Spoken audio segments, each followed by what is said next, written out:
தகப்பன்மார்களுக்கு, கணவன் மனைவிகளுக்கு, சின்ன பிள்ளைகளை நடத்துவதோ இல்ல குடும்பத்தை ஆளுகை செய்வதோ, வேலை செய்கிற இடங்களில, சமுதாயத்துல நம்ம எப்படி வாழணுங்கிற முறைகள் தெரியாம இருக்கிறதுனால அதை சொல்லிக் கொடுப்பதற்கு, வழிகாட்டுவதற்கு வெளிச்சமாக நம்ம கைகளில் இருக்கிற வேத புஸ்தகம் இருக்கிறது.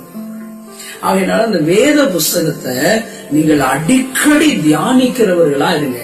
ஜெபம் பண்றீங்க, ஜெபம் பண்ணுகிற அளவுக்கு வேதத்தை தியானிங்க. ஜெபம் 1 மணி நேரம் பண்ணணும்னா வேதத்தை 5 நிமிஷம் வாசிக்கிறோம், அந்த பழக்கத்தை விட்டுருங்க.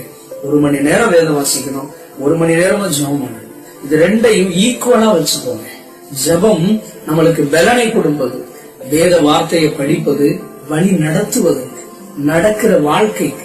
அப்போ பலனை மட்டும் பெற்றுக்கொண்டு நம்ம ஒரு வேலையும் செய்யல, எங்கேயும் போகல அப்படின்னா உடல் பருத்து போயும் வியாதிகள் பெறும். அப்போ வேலையும் செய்யணும். அப்ப வேலை செய்வது